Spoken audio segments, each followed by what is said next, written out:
आज हम लोग क्लास 11वीं रसायन में यूनिट 2 परमाणु संरचना चैप्टर में हाइजेनबर्ग का अनिश्चितता का सिद्धांत पढ़ने वाले हैं। ठीक है, हाइजेनबर्ग्स अनसर्टेनिटी प्रिंसिपल। तो चलिए इसे पढ़ना स्टार्ट करते हैं। ये इस चित्र के माध्यम से हम थोड़ा समझेंगे। ठीक है, ये एक परमाणु है और जैसे कि हमारे पहले के वीडियो में हमने जो डी ब्रॉगली समीकरण और प्रकाश की द्वैती प्रकृति पढ़ी है, उसमें ये बताया गया है कि जो द्रव्य कण होते हैं जैसे इलेक्ट्रॉन, प्रोटॉन, परमाणु, अणु, उनमें दोहरी प्रकृति पाई जाती है, अर्थात वो एक ही समय में कण के समान और ये तरंग है। ठीक है, तरंग प्रकृति अर्थात एक ही समय में वो कण के समान और तरंग के समान व्यवहार प्रदर्शित करते हैं। इसलिए कहा गया है कि द्रव्य कणों में भी क्या पाई जाती है, द्वैती प्रकृति पाई जाती है।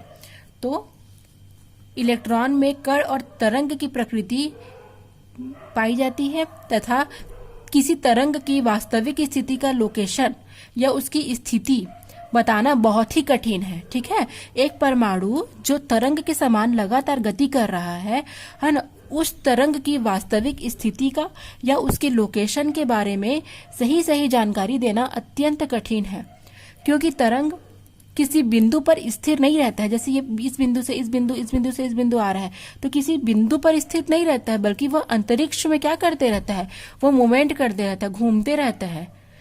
अतः इलेक्ट्रॉन में पाई जाने वाली जो तरंग की प्रकृति है, उसमें इलेक्ट्रॉन का सही निर्धारण हम नहीं कर सकते। ठीक है, तो हम जानते हैं कि इलेक्ट्रॉन में कण की प्रकृति और तरंग की प्रकृति दोनों पाई जाती है, जिसके कारण उनकी सही स्थिति और संवेग, पोजीशन और मोमेंटम को एक साथ अर्थात एक ही समय पर ठीक निर्धारण करना संभव नहीं है।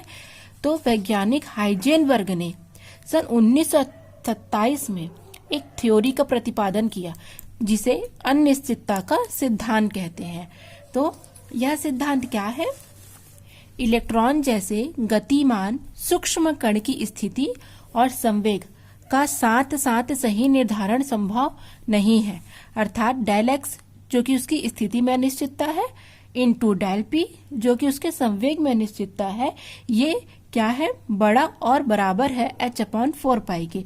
ये इसका गणितीय रूप है, जहां डेल एक्स स्थिति में अनिश्चितता, डेल पी संवेग में अनिश्चितता, h क्या है, प्लांक स्थिरांक है। ठीक है, अब इसको हम फिर से एक डायग्राम के माध्यम से थोड़ा समझ लेते हैं। क्या कहा जा रहा है, सूक्ष्म कण या सूक्ष्म द्रव कण की स्थिति और संवेग का साथ सही निर्धारण संभव नहीं है। अर्थात ये एक आप देख रहे हो, ये पूरा दिशा बता रहा है, उत्तर, दक्षिण, पूर्व, पश्चिम। अगर ये स्थिर है तो हम क्या कर सकते हैं, जैसे उत्तर दिशा, हमको उत्तर दिशा की सही स्थिति जाननी है, तो ये अगर स्थिर है तो हम इसकी सही स्थिति का पता लगा सकते हैं। ठीक है, किंतु जब हम इसको यहां से घुमाना स्टार्ट करेंगे और क्या करेंगे, इसको एक राउंड इस प्रकार से घुमा देंगे, तो घुमा देंगे तो क्या होगा, वो घूमने लगेगा, घूमते घूमते उसका स्पीड बढ़ेगा और स्पीड बढ़ना अर्थात क्या होता है, संवेग बराबर, हम सबको पता है संवेग बराबर क्या होता है, द्रव्यमान गुणित वेग। आपने फिजिक्स में पढ़ा है संवेग, द्रव्यमान और वेग के गुणनफल को संवेग कहते हैं। तो जब ये स्थिर है तब हम इसकी स्थिति का सही जानकारी ले सकते हैं, किंतु जब हम इसको यहाँ से घूमना स्टार्ट करवाते हैं और जब ये तेजी गति से घूमने लगती है, तो तेजी गति से घूमने के कारण क्या होता है, अब हम उसकी स्थिति का पता नहीं लगा सकते। अब हम उसके वेग, क्योंकि वेग से घूम रही है, तो अब हम उसके संवेग या वेग का निर्धारण कर सकते हैं। उस कंडीशन में हम स्थिति का निर्धारण नहीं कर सकते। कहने का मतलब यह है कि यदि अगर हम इसे स्थिर अवस्था में रखे हैं, रोक के रखे हैं, तब हम उसकी स्थिति का पता लगा सकते हैं, किंतु उस समय हम संवेग का पता नहीं लगा पाएंगे। लेकिन अगर हम उसे घुमा रहे हैं तब हम उसकी संवेग का पता लगा पाएंगे, लेकिन उस समय हम उसकी स्थिति का पता नहीं लगा पाएंगे।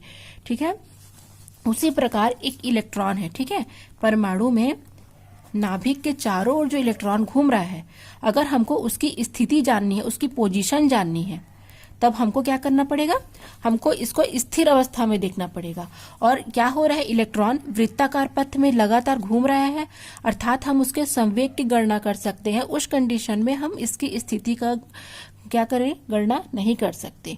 तो इस हिसाब से हाइजेनबर्ग ने बताया कि किसी भी सूक्ष्म कण या इलेक्ट्रॉन जो गतिमान है उसकी स्थिति और संवेग का हम एक साथ निर्धारण नहीं कर सकते, वो असंभव है। ठीक है, तो इसी कारण इसे अनिश्चितता का सिद्धांत नाम दिया गया। ठीक है,